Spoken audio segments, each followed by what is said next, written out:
আসসালামু আলাইকুম।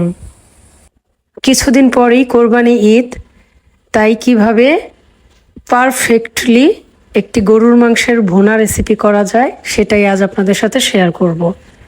ঈদের দিন যেহেতু অনেকটা বেশি পরিমাণে মাংস রান্না করা হয়, তাছাড়া মাংসটাও ফ্রেশ থাকে, তাই খুব বেশি পরিমাণ ইনগ্রেডিয়েন্টসের দরকার হয় না। শুধু দরকার হয় একটি পারফেক্ট ওয়েতে মাংসটা রান্না করার। তাহলে চলুন একটি পারফেক্ট গরুর মাংসের ভুনা রেসিপি কিভাবে করতে হয় সেটা দেখে আসি। একটি প্যানে 1 কাপ পরিমাণ তেল দিয়ে তাতে ফোড়ন হিসেবে 3টি করে শুকনো মরিচ, এলাচ, লবঙ্গ, দারুচিনি এবং 2টি তেজপাতা দিয়েছি। এটা থেকে স্মেল বের হতে শুরু করলে এতে 1 কাপ পরিমাণ পেঁয়াজ কুচি অ্যাড করে দিব এবং পেঁয়াজটাকে ভাজতে থাকবো ততক্ষণ পর্যন্ত যতক্ষণ না এটা নরম হয়ে আসে।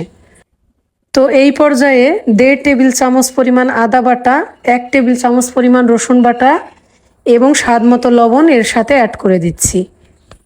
পেঁয়াজ রসুনের সাথে কিন্তু একটা কাঁচা গন্ধ থাকে, তো এই গন্ধটা দূর না হওয়া পর্যন্ত এটাকে ভাজতে থাকবো। তো আমি কিন্তু আমার এই রেসিপির জন্য 1 কেজি পরিমাণ গরুর মাংস ব্যবহার করব। মশলা কষানো হয়ে গেছে, এবার গুঁড়া মশলাগুলো অ্যাড করে দিব, তবে তার আগে কিছুটা পানি দিয়ে নিব যাতে গুঁড়া মশলাগুলো পুড়ে না যায়। দিচ্ছি 2 চা চামচ পরিমাণ মরিচের গুঁড়া এবং 1 চা চামচ পরিমাণ হলুদের গুঁড়া।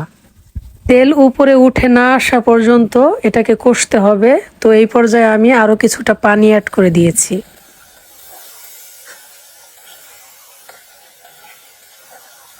প্রায় 6 থেকে 8 মিনিট পর্যন্ত মশলাটাকে কষে নিয়ে এর মধ্যে মাংসগুলো অ্যাড করে দিলাম।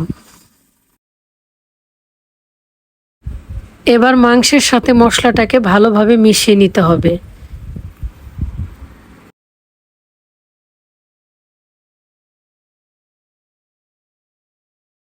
কিছু সময় পর পর ভালোভাবে নাড়াচাড়া করে দিতে হবে যেন নিচ থেকে মশলাটা লেগে না যায়।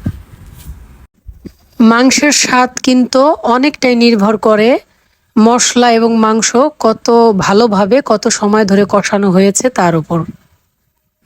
এবার মাংসটা ঢেকে দিয়ে মৃদু আঁচে রান্না করতে থাকবো।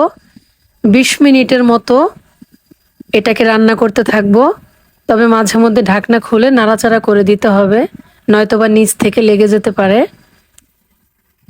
দেখুন মাংস থেকে কিন্তু বেশ খানিকটা পানি বের হয়ে আসছে। এবার আবারও ঢাকা দিয়ে আরও কিছুক্ষণ মাংসটাকে রান্না করে নিব। মাংস থেকে অনেকটাই পানি বের হয়ে আসছে। তরকারির রং, মাংস প্রপারলি সিদ্ধ হয়েছে কিনা এবং সর্বোপরি মাংসের স্বাদ কেমন হয়েছে, এই 3টি বিষয়ের উপরই কিন্তু নির্ভর করবে আপনার রেসিপিটা কতটা পারফেক্ট হয়েছে। যাই হোক, এবার আমি মাংসটা সিদ্ধ হওয়ার জন্য 1.5 কাপ পরিমাণ পানি দিয়ে দিচ্ছি। অ্যাড করে দিচ্ছি 1.5 চা চামচ পরিমাণ ধনিয়ার গুঁড়া এবং 1.5 চা চামচ পরিমাণ জিরার গুঁড়া। এবার আসি আসল ট্রিক্সে, যার জন্য আমার এই রেসিপিটার স্বাদই একেবারে ভিন্ন রকম হয়ে যাবে।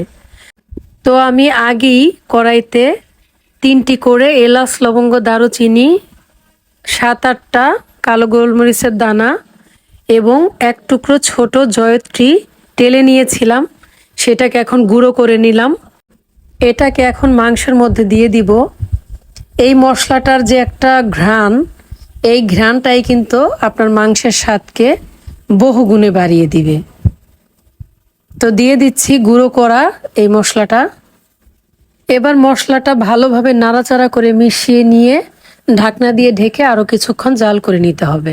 মাংস কষানোর সময় অফ ক্যামেরায় আমি 1/2 কাপ পরিমাণ টক দই দিয়েছিলাম। ঝোলটা প্রায় শুকিয়ে আসছে, আর দেখুন রংটা কত সুন্দর দেখাচ্ছে, আর মাংসটাও কিন্তু প্রপারলি সিদ্ধ হয়ে গেছে। তাছাড়া এটা খেতে কিন্তু দারুণ হয়েছিল। তো আমার এই রেসিপিটা ফলো করে খুব সহজেই কিন্তু ঈদের দিন বানিয়ে নিতে পারেন একটি পারফেক্ট গরুর মাংসের ভুনা রেসিপি। আশা করি ভিডিওটি আপনাদের কাছে ভালো লেগেছে। সবাই ভালো থাকবেন। আল্লাহ হাফেজ।